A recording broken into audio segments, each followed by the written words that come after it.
South ম্যানিটো island light হাউসের নিচে আমরা।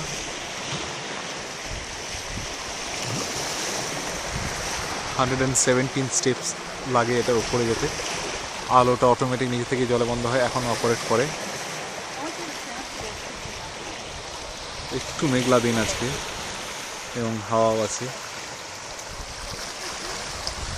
এদিকে দেখা যাচ্ছে স্লিপিং বিয়ার ডুনস ন্যাশনাল লেক শোর আর এই লেক মিশিগানের হাওয়া জল।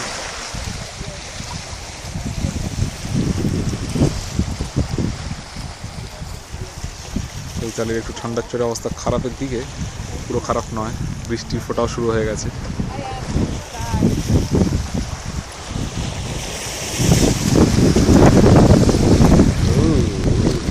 বৃষ্টি শুরু হয়ে গেছে।